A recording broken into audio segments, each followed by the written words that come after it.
Hello guys, welcome to our YouTube channel.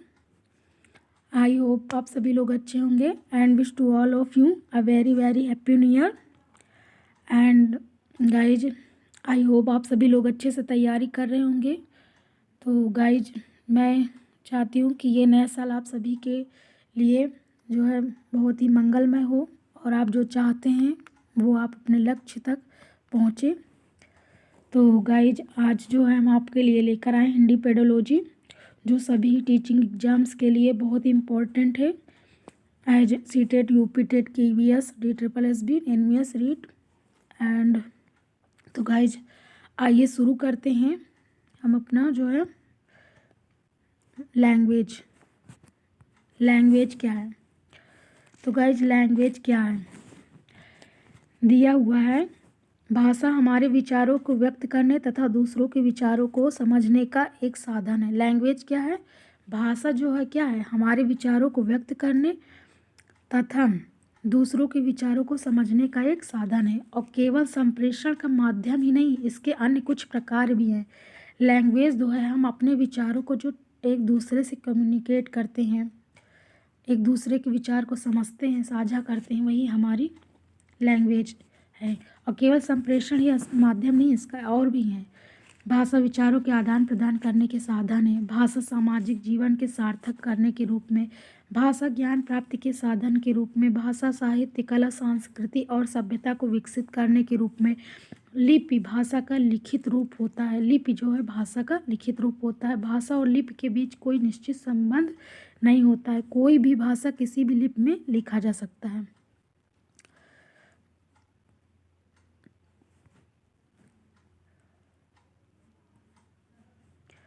ठीक, ये हो गया लैंग्वेज।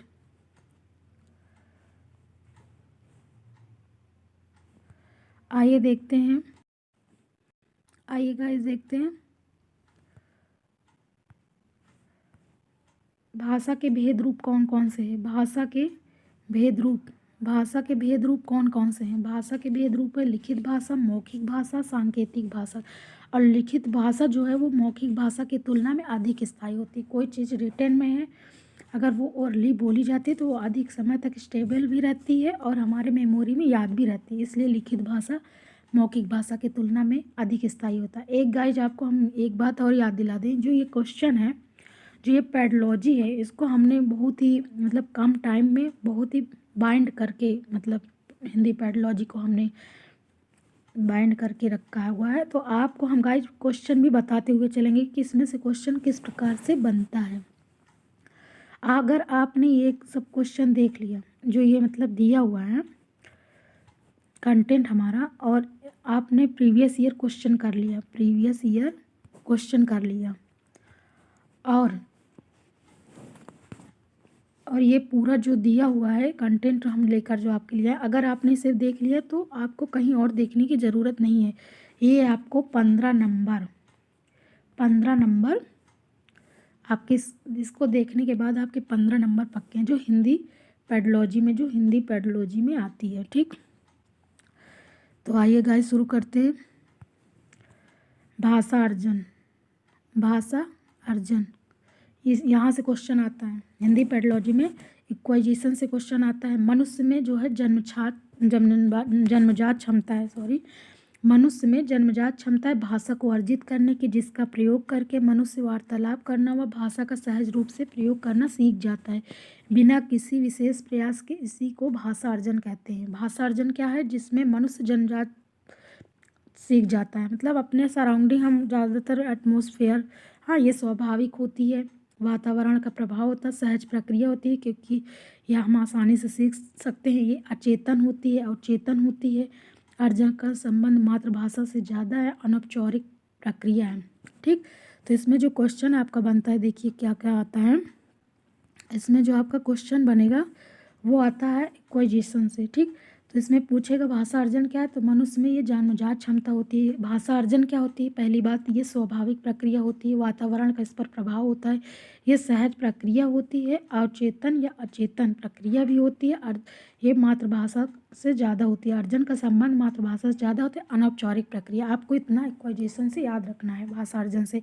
ये स्वाभाविक होती है, वातावरण का इस पर प्रभाव होता है, ये सहज प्रक्रिया होती है, अचेतन या अचेतन प्रक्रिया होती है, और अर्जन का जो संबंध मातृभाषा से ज़्यादा, ये अनौपचारिक प्रक्रिया है।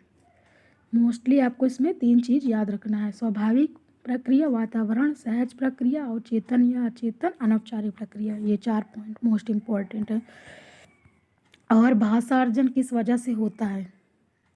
देखिए, इसमें भाषा अर्जन किस वजह से होता है, तो हमारे अंदर ये आंतरिक क्षमता होती है कि हम भाषा को स्वाभाविक रूप से अर्जित कर लें अपने वातावरण से। जैसे जब बच्चा पैदा होता है तब से परिवार वाले उससे बात करते हैं, जैसे बच्चे को भाषा आती है, किंतु बच्चा ऐसे ही भाषा अर्जित करता है या पर्यावरण सुनकर, देखकर, बोलकर इत्यादि। भाषा अर्जन हम कहाँ से करते हैं? जैसे ही हम अपने जो है, जैसे ही हम बड़े होते हैं, मतलब जैसे ही हम जन्म लेते हैं, हम अपने एटमॉस्फेयर में आते हैं, ठीक, एटमॉस्फेयर से आते हैं। वहीं पर हमारे फैमिली वाले हमसे क्या काम करते हैं? बोल बोल कर बातें करने लगते हैं, ठीक। हम छोटे रहते हैं, हमें समझ नहीं आता, लेकिन फिर भी हमें, हमारे अंदर कम्युनिकेशन विकसित हो जाती है। किंतु बच्चा ऐसे ही भाषा अर्जित करता है पर्यावरण सुनकर, देखकर, बोलकर। और मातृभाषा क्या है? मातृभाषा क्या है? देखिए, मातृभाषा क्या है? देखिए, किसी भी व्यक्ति के लिए भाषा का पहला रूप, जो हमारी मातृभाषा, जो मदर टंग होती है, वो हमारी पहली लैंग्वेज होती है। अतः बच्चे के घर में बोली जाने वाली भाषा मातृभाषा कहलाती है। जो हम जिस एटमॉस्फेयर में रहते हैं, वहाँ जो भी पहली भाषा बोली जाती है, वो हमारी मातृभाषा के रूप में होती है। जो बच्चों की भाषा होती है, पहली भाषा, वही हमारी मातृभाषा होती है। भाषा अर्जन एक ऐसी प्रक्रिया जो बिल्कुल स्वाभाविक है, ठीक।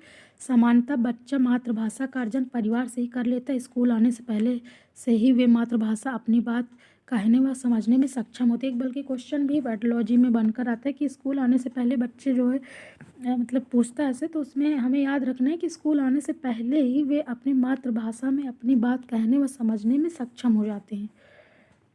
तो आइए शुरू करते हैं नेक्स्ट। तो आपको इसमें क्या याद रखना है? भाषा अर्जन इक्वाइजेशन में कि स्वाभाविक है, वातावरण है, सहज प्रक्रिया है, अचेतन और चेतन है, अर्जन का संबंध है, अनौपचारिक प्रक्रिया है। भाषा अर्जन कहाँ से होता है? ये हमारी इनेट एबिलिटी होती है, हम स्वाभाविक अपने वातावरण, एटमॉस्फेयर से ही सीख लेते हैं, ठीक। और मदर टंग क्या होती है? वो हमारी पहली लैंग्वेज होती है। आइए, यहाँ से क्वेश्चन बनता है, जहाँ से क्वेश्चन बनेगा हम आपको बताते हुए चलेंगे। भाषा अधिगम, ये क्वेश्चन यहाँ से बनता है। अधिगम में प्रयास की आवश्यकता पड़ती है, अर्जन में हमें प्रयास की आवश्यकता नहीं पड़ती, वो हम अपने वातावरण, एटमॉस्फेयर से सहज से ही सीख जाते हैं। अनौपचारिक होती है और चेतन होती है, चेतन रूप से सीखी जाती है। जो भाषा अधिगम है वो हम प्रयास की आवश्यकता पड़ती है और चेतन रूप से सीखी जाती है। नियम सीखे जाते हैं, किताब पढ़नी होती, कौशल सीखने होते, शिक्षा की ज़रूरत पड़ती है। तब भाषा अधिगम एक औपचारिक प्रक्रिया है, मतलब इसमें हमें प्रयास की आवश्यकता पड़ती है, शिक्षा की ज़रूरत पड़ती है, नियम सीखने होते हैं, किताब पढ़नी। अधिगम का संबंध दूसरी भाषा से, ये चेतन प्रक्रिया, प्रयासपूर्ण रहना पड़ेगा, औपचारिक माहौल है। स्किनर, ये क्वेश्चन आता है, देखिए गाइड, हम आपको इसलिए हमने आपको कलरफुल किया है ताकि आप जानते भी रहिए कि क्वेश्चन कहाँ से बनता है। स्किनर के अनुसार पूछेगा क्वेश्चन में, हिंदी पेडोलॉजी में, स्किनर के अनुसार भाषा अनुकरण प्लस पुनर्बलन से सीखी जाती है। स्किनर के अनुसार जो है उसमें देगा कि किसने कहा है कि अनुकरण प्लस पुनर्बलन से सीखी जाए, तो आपको याद रखना है स्किनर के अनुसार जो है भाषा अनुकरण तथा पुनर्बलन से सीखी जाती है। और वाइगोत्स्की के अनुसार क्या होती है? भाषा सामाजिक क्रिया द्वारा सीखी जाती है। इन्होंने सामाजिक संस्कृति का सिद्धांत भी दिया, वाइगोत्स्की ने। इन्होंने जो है निजी वाक को दिया है, हाँ, प्राइवेट स्पीच को दिया है। इन्होंने ZPD का सिद्धांत दिया है, ठीक। और आगे वाइगोत्स्की का कॉन्सेप्ट आएगा तो हम आपको इसके बारे में और बताएंगे अच्छे से। और स्किनर के अनुसार, स्किनर क्या है? स्किनर ने चूहों पर अपना जो है सिद्धांत दिया है, और इनके अनुसार भाषा अनुकरण प्लस पुनर्बलन से सीखी जाती है। वाइगोत्स्की के अनुसार भाषा सामाजिक क्रिया द्वारा सीखी जाती है। व्याकरण के संदर्भ में सिखाया जाना चाहिए। हाँ, क्वेश्चन जब आता है तो आपको उसमें याद रखना है कि कोई किसी भी चीज़ में बच्चे के कॉन्टेक्स्ट, व्याकरण को हमेशा संदर्भ में सिखाया जाना चाहिए। कॉन्टेक्स्ट में सिखाएंगे हमेशा, किसी भी चीज़ को हम कॉन्टेक्स्ट में लेकर चलेंगे। और भाषा सीखने के प्रेरक संबंध, वातावरण दिया जाना चाहिए। तो आइए गाइज देखते हैं भाषा अर्जन व भाषा अधिगम में क्या अंतर है। भाषा अर्जन और भाषा अधिगम में क्या अंतर है, आप दोनों में जो है डिफरेंस देखने के लिए आप इसको अच्छे से याद रखिए। भाषा अर्जन क्या होती है, अवचेतन प्रक्रिया, स्वाभाविक प्रक्रिया, अनौपचारिक होती है मातृभाषा। जो भाषा अर्जन ये मदर टंग होती है क्योंकि ये वातावरण सीखी जाती है, कभी भी सीख सकते हैं किसी के द्वारा। अनौपचारिक प्रक्रिया है, स्वाभाविक प्रक्रिया अवचेतन है। और भाषा अधिगम सीखने के लिए चेतन प्रक्रिया नियमबद्ध प्रक्रिया है, इसमें नियम कानून होते हैं। औपचारिक प्रक्रिया होती है क्योंकि ये प्रयासपूर्वक सीखी जाती है, शिक्षक चाहिए, टेक्स्ट बुक चाहिए, और ये दूसरी भाषा होती है। तो आपने इनमें दोनों में क्या अंतर किया, भाषा अर्जन भाषा अधिगम में किसी एक को याद रखिए, तब भी इसमें जो क्वेश्चन बनेगा ये औपचारिक प्रक्रिया, अनौपचारिक प्रक्रिया ये स्वाभाविक है, ये नियमबद्ध है। अवचेतन प्रक्रिया ये चेतन प्रक्रिया है। तो भाषा अर्जन अवचेतन प्रक्रिया है, स्वाभाविक है, अनौपचारिक है, मातृभाषा होती है भाषा अर्जन में। भाषा अधिगम में चेतन है, नियमबद्ध है, औपचारिक है, दूसरी भाषा है। भाषा अर्जन और भाषा अधिगम में देखिए क्या डिफरेंस क्या है। देखिए भाषा अर्जन वातावरण, मातृभाषा हमेशा अर्जित की जाती है, बच्चा एक से अधिक भाषाएं भी अर्जित कर सकता है वातावरण से। तो भाषा अर्जन जो होती है वो वातावरण, मातृभाषा हमेशा अर्जित की जाती है, बच्चा एक से अधिक भाषाएं भी अर्जित कर सकता है। लक्ष्य भाषा, एक क्वेश्चन आता है लक्ष्य भाषा क्या होती है, हमने देखिए इसमें जो है हाईलाइटेड किया है, आपको क्वेश्चन ऐसे ही बनते हैं मैं हिंदी पर्डोलॉजी में। लक्ष्य भाषा टारगेट लैंग्वेज, हमारी दूसरी भाषा ये स्कूल की भाषा। जो हमारी मदर टंग होती है वो हमारी एटमॉस्फेयर वाली लैंग्वेज, जिसे हम पहली भाषा कहते हैं। हम जो बच्चा जिस एटमॉस्फेयर में रहता है वहाँ कौन सी लैंग्वेज बोली जाती है उसकी पहली भाषा होती है। बहुत सी जगह इंग्लिश भी हो जाती है, बहुत सी जगह हिंदी भी हो जाती है। तो हमारी तो मदर टंग जो है हिंदी है, तो सेकंड लैंग्वेज कौन सी होती है, टारगेट लैंग्वेज जिसे हम कहते हैं, वो दूसरी भाषा इंग्लिश भी होती है, या स्कूल की जो भाषा होती है वो हमारी टारगेट लैंग्वेज होती है। और मदर टंग क्या होती है, पहला रूप होता है, हमेशा अर्जित की जाती है। टारगेट लैंग्वेज हमेशा सीखी जाती है, देखिए ये हमेशा अर्जित की जाती है। मातृभाषा पहला रूप होता है, हमेशा अर्जित की जाती है। टारगेट लैंग्वेज और मदर टंग में अंतर था। ये एक क्वेश्चन देखिए आता है, ये क्वेश्चन भी दे रखा है ताकि आपको समझ में आता रहे कैसे कैसे क्वेश्चन पूछा जाता है। बच्चे अपनी मातृभाषा का प्रयोग करते हुए हिंदी भाषा की कक्षा में अपनी बात कहते हैं, यह बात डैश है। इसी तरह क्वेश्चन पूछे जाते हैं, बच्चे अपनी मातृभाषा का प्रयोग करते हुए हिंदी भाषा की कक्षा में अपनी बात कहते हैं, यह बात डैश है, स्वाभाविक है, निंदनीय है, अनुचित है, विचारणीय है। तो आप अगर कोई स्टूडेंट अपनी मदर टंग का प्रयोग करते हुए हिंदी कक्षा में अपनी बात कहते हैं तो ये बात स्वाभाविक है, उस बच्चे की मदर टंग लैंग्वेज है, इसमें कोई निंदनीय काम नहीं, अनुचित काम नहीं है, विचारण करने योग्य नहीं है कि विचार करें, ये उसकी स्वाभाविक लैंग्वेज है। ठीक,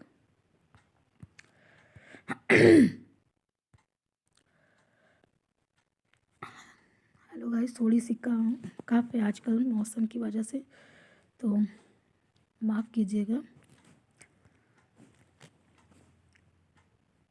नेक्स्ट कॉन्सेप्ट है NCF 2005, NCF national curriculum framework 2005। ठीक, इससे क्वेश्चन बहुत आते हैं, ये इम्पोर्टेंट है। मैथ, हिंदी और इंग्लिश दोनों पेडोलॉजी, तीनों पेडोलॉजी में मैथ है, इंग्लिश है, हिंदी है, सीडीपी में भी एनसीएफ का कॉन्सेप्ट है, तो ये आप इसे अच्छे से देखते रहिए।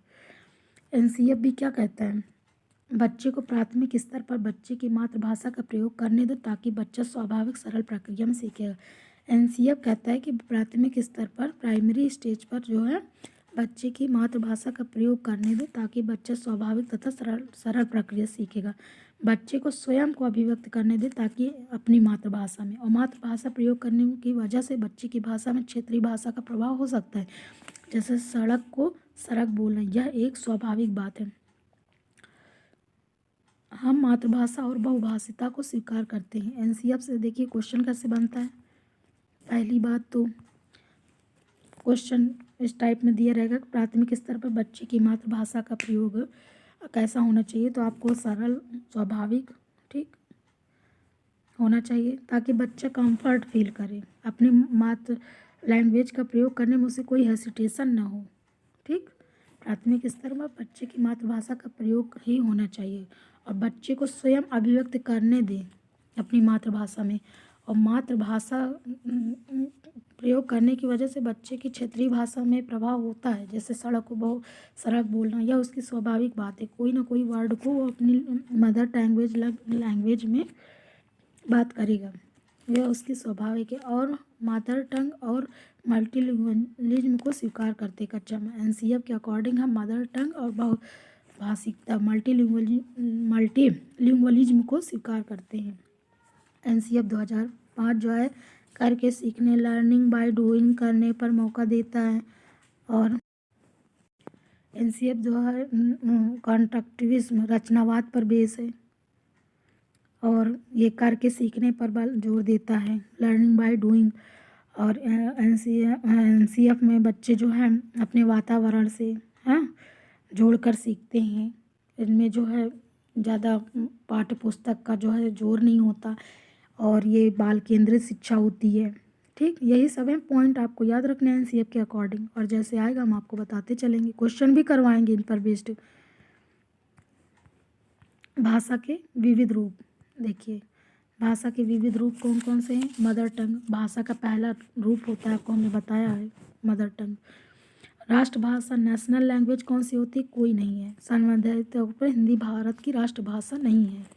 ठीक, राजभाषा है, हिंदी हमारी राजभाषा, ऑफिशियल लैंग्वेज हिंदी है, और राष्ट्रभाषा कोई नहीं है। और मदर टंग तो जानते हैं हमारी पहली भाषा। और भारत 1963 के OLA ऑफिशियल लैंग्वेज एक्ट के तहत आर्टिकल 343(1) हिंदी भारत की राजभाषा, ये आपको याद रखना है। आर्टिकल 343(1) हिंदी भारत की राजभाषा है। और मानक भाषा कौन सी होती है, कार्यालय, शिक्षा व कार्यालय प्रयोग की भाषा, ये हमारी मानक भाषा होती है, स्टैंडर्ड लैंग्वेज होती है। आपको इसमें याद रखना है, मातृभाषा हमारी पहली लैंग्वेज है, राष्ट्रभाषा हमारी कोई नहीं है, संवैधानिक तौर पर हिंदी भारत की राष्ट्रभाषा नहीं है। और राजभाषा ऑफिशियल लैंग्वेज में हमारी हिंदी आती है। और भारत 1963 के OLA ऑफिशियल लैंग्वेज एक्ट के तहत आर्टिकल 343(1) हिंदी भारत की राजभाषा है। इसे याद रखेंगे आप। और स्टैंडर्ड भाषा में आप जानते हैं शिक्षा व कार्यालय प्रयोग की भाषा होती है।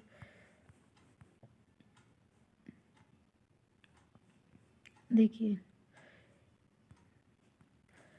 भाषा सीखने के चरण, कूइंग कब करता है बालक, 6 सप्ताह में। बलबलाना बैबलिंग कब करता है, वो 6 माह में।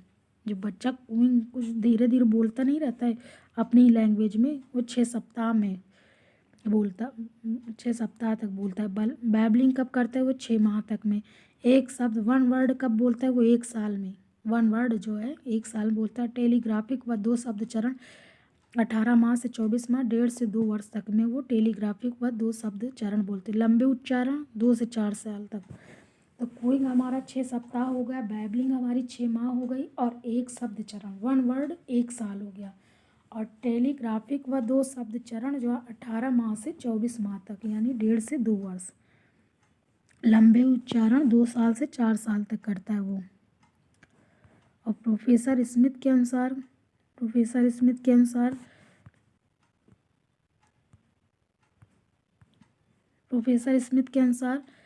साल में 3 शब्द, 2 साल में 272 शब्द और 5 साल में 2072 शब्द। प्रोफेसर स्मिथ के अनुसार जो बालक होता है वो 1 साल में 3 शब्द, 2 साल में 272 शब्द, 5 साल में 2072 शब्द बोलता है। ठीक, आपको याद रखना है ये सब, और जो मैंने हाईलाइटेड किया हो उनको तो आपको अच्छे से ही याद रखना है। ठीक,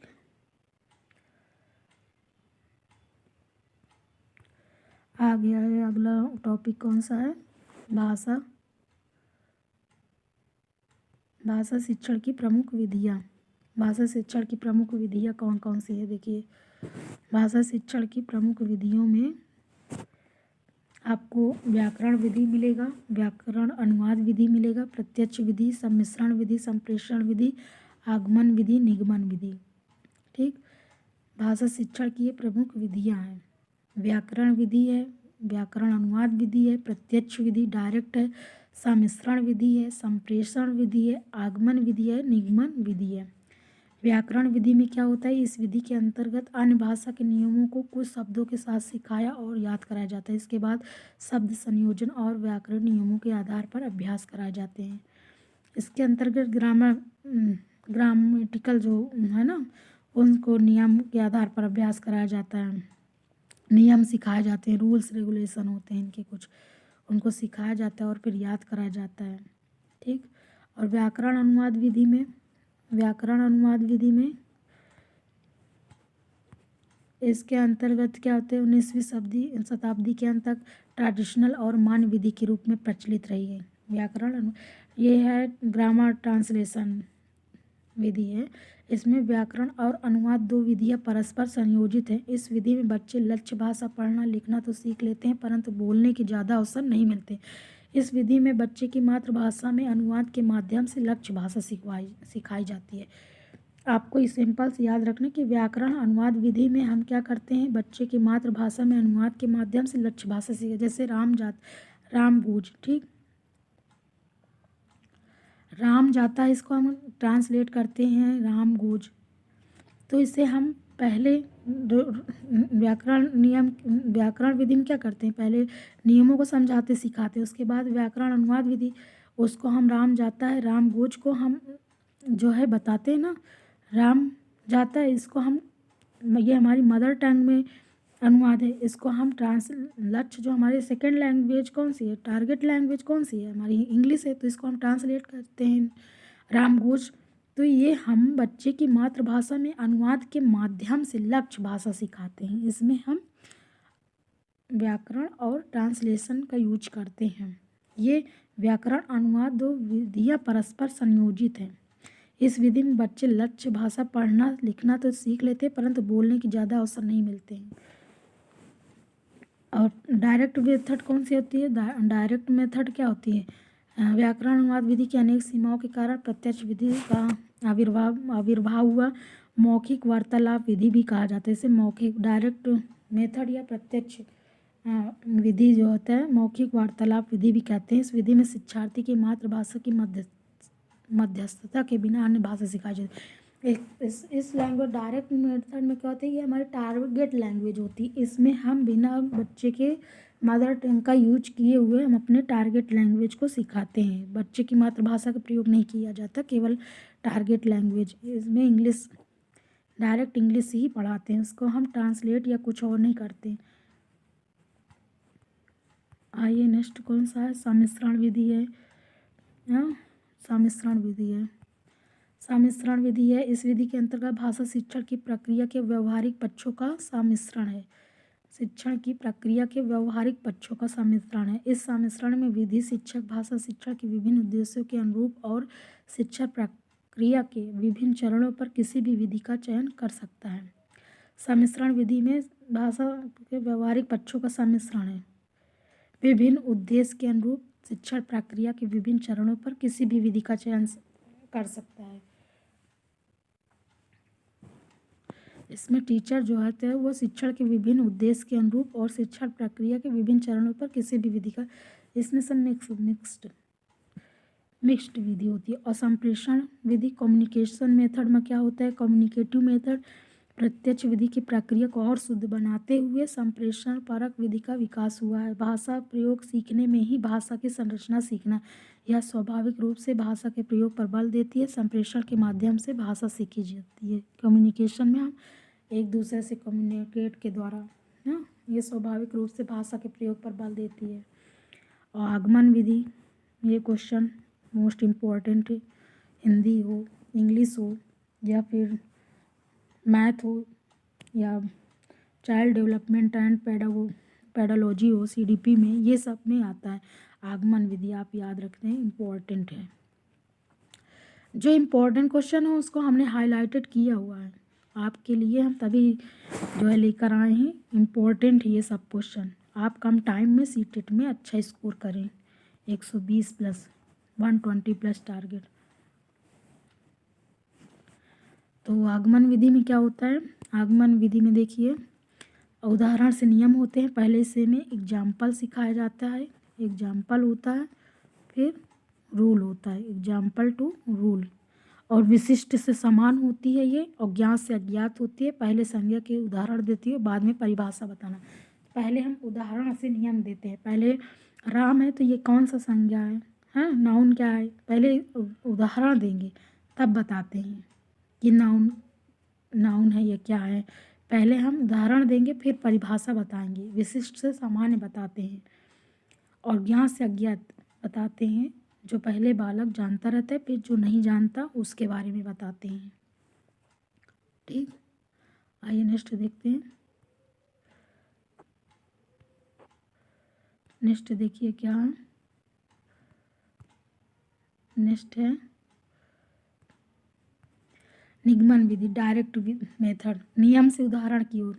ये इंडक्टिव मेथड आगमन विधि का अपोजिट होता है। नियम से उदाहरण होता है, ये सामान्य से विशिष्ट की ओर होता है, और आगमन विधि वो विशिष्ट से सामान्य होता है, उदाहरण से नियम होता है, ज्ञात से अज्ञात होता है ना। पहले परिभाषा बताना, फिर उसके उदाहरण में प्रश्न। जैसे पहले नाउन की हम पहले डिफिनेशन बताएंगे, फिर उसमें बताएंगे राम ये जो भी हैं, टेबल या चेयर जो कुछ भी है, तो इनको पहले हम इसकी डिफिनेशन नाउन क्या है इन सब के बारे में बताएंगे, फिर उसको ब्रेक कर करके हम एक एक चीज़ बताएंगे। ठीक, तो सबसे अच्छा मेथड जो होता है वो हमारा आगमन विधि होता है। आगमन विधि जो होती है वो हमारी अच्छी होती है। ठीक, और वो उदाहरण से नियम की ओर होती है, विशिष्ट से सामान्य होती है, ज्ञात से अज्ञात होता है। तो गाइज कैसे लगा आपको यह वीडियो, आप ज़रूर बताइएगा। हम आपके लिए ऐसे ही प्रयास करते रहेंगे, आपको क्वेश्चन लाएंगे।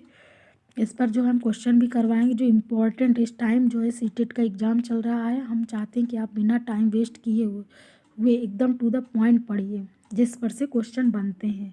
और 120 प्लस टारगेट रखिए, 120 पे प्लस टारगेट रखिए और कम टाइम में। ठीक, तो आई होप गाइज आपको पसंद आया होगा। अगर आपको ये हमारा वीडियो पसंद आया हो तो आप प्लीज़ इस चैनल को लाइक कीजिए, वीडियो को चैनल को सब्सक्राइब कीजिए और अपने दोस्तों के साथ शेयर ज़रूर कीजिएगा। थैंक यू दोस्तों सो मच।